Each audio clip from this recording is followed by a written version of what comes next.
Dua rumah di pesisir Kelurahan Karang Maritim, Kecamatan Panjang, Bandar Lampung, Minggu pagi ambruk dan tercemplung ke laut saat hujan lebat. Penyebab ambruknya rumah diduga tiang penyangga sudah lapuk. Pemilik rumah selamat meski tertimpa atap bangunan yang terbuat dari kayu dan asbes. Warga mengevakuasi para korban ke lokasi yang lebih aman. Pemilik rumah mengatakan hujan saat itu sangat deras dan berupaya menyelamatkan keluarganya yang ada di dalam rumah. Setelah hujan, habis hujan lah, roboh rumah.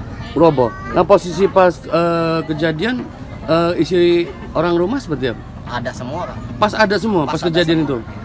Jadi artinya tertimpa dong?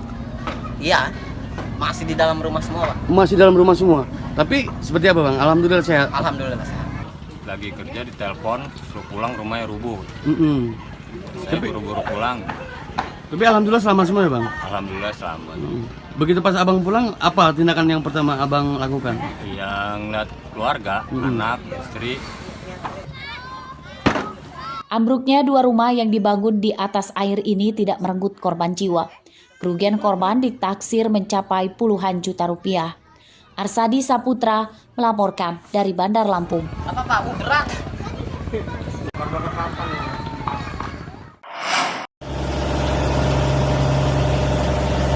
Gunung Anak Krakatau kembali erupsi sejak hari Jumat lalu. Selama 2 hari terakhir terjadi 4 kali letusan.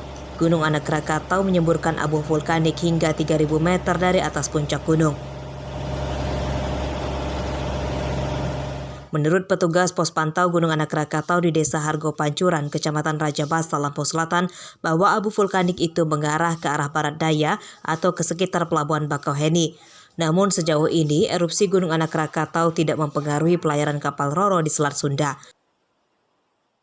Status Gunung Anak Krakatau waspada di level 3. Wisatawan dan nelayan dilarang mendekati Gunung Anak Krakatau dengan radius 5 km.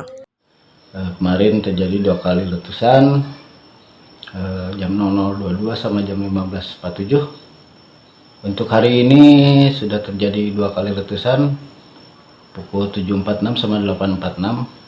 Dan kegiatan tremornya besarnya masih sampai sekarang masih terlihat.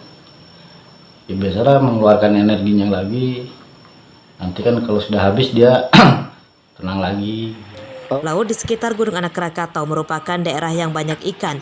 Nelayan tetap melaut ke arah Gunung Anak Krakatau namun tetap menjaga jarak dengan gunung supaya tidak celaka.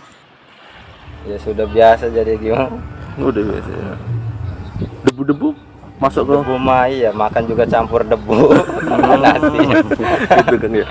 Kan sudah ada himbauan nggak boleh dekat Krakatau. Ya cuman kita rada kesininya rada, misalnya ngikutin angin aja, misalnya angin barat kita sininya biar jangan kena gitu. Hari Minggu siang erupsi Gunung Anak Krakatau sudah menurun. Semburan abu vulkanik telah menurun di kisaran 500 meter dari puncak gunung. Petugas pos pantau Gunung Anak Krakatau mengimbau warga tidak panik sebab erupsi itu adalah hal yang biasa pada gunung berapi. Asep Saifullah melaporkan dari Lampung Selatan.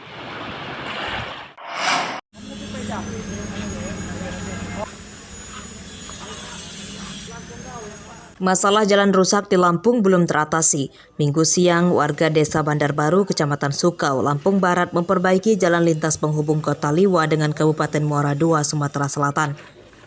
Perbaikan dilakukan secara swadaya yang melibatkan tokoh masyarakat, LSM, polisi, dan tentara.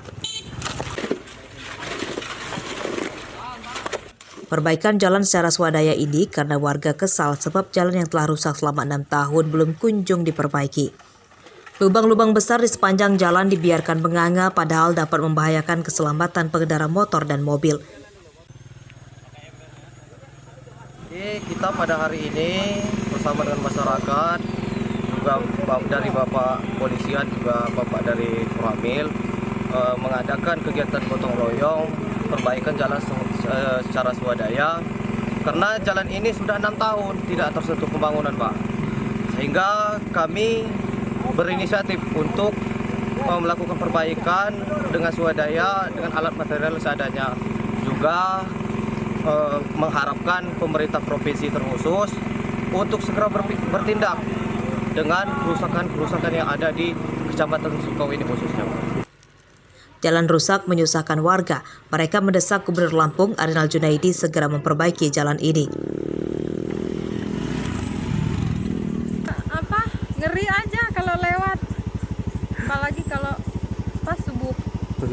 Udah berapa lama kira-kira setahu Ibu jalannya kayak gini? Udah lama banget. Harapannya sih supaya cepat diperbaiki biar enak kalau jalan.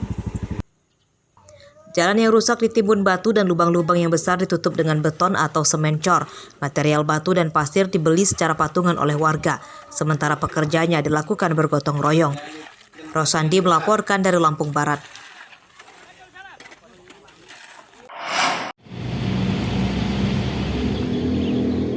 Setelah memeriksa 11 saksi, tim penyidik Polres Lampung Tengah Minggu siang akhirnya menangkap Adi Kurniawan, 23 tahun, sebagai pelaku penganiayaan hingga tewas seorang pelajar SMK Al-Hikmah Kalirejo bernama Akil Al-Maliabari. Tersangka merupakan seorang guru bela diri saat pelajaran ekstrakurikuler di tempat sekolah korban.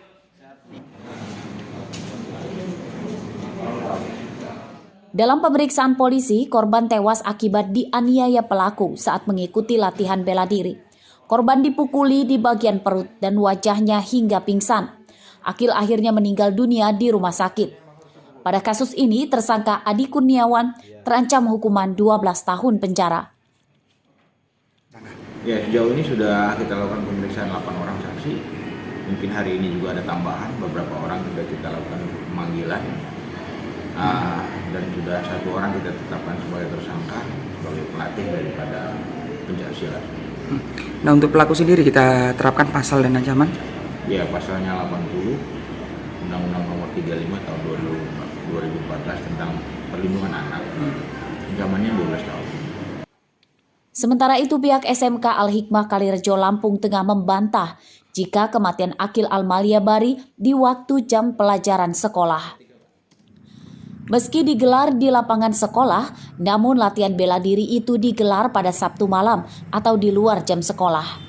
Latihan bela diri pun tidak terpantau oleh guru maupun pengurus asrama sekolah. Bukan, itu adalah kegiatan perguruan PSAD yang memang kebetulan tempatnya di SMK Al-Hikmah Kalirejo. Untuk kegiatan ekstrakurikuler itu namanya pencaksilat atlet prestasi. Itu dilaksanakan sore hari masuk jam 2 siang pada hari Jumat. Jadwalnya pulang jam 4:30. Akil Al-Maliabari sehari-hari tinggal di asrama sekolah dan dikabarkan meninggal dunia di rumah sakit pada 29 Mei lalu. Keluarganya sempat mendapat informasi dari dokter bahwa Akil meninggal karena sakit akibat virus di perutnya. Namun saat jenazah dimandikan, rupanya di tubuh Akil ditemukan banyak luka lebam dan salah satu giginya patah. Kematian Akil yang tidak wajar itu kemudian dilaporkan keluarganya ke polisi. Aris Susanto melaporkan dari Lampung Tengah.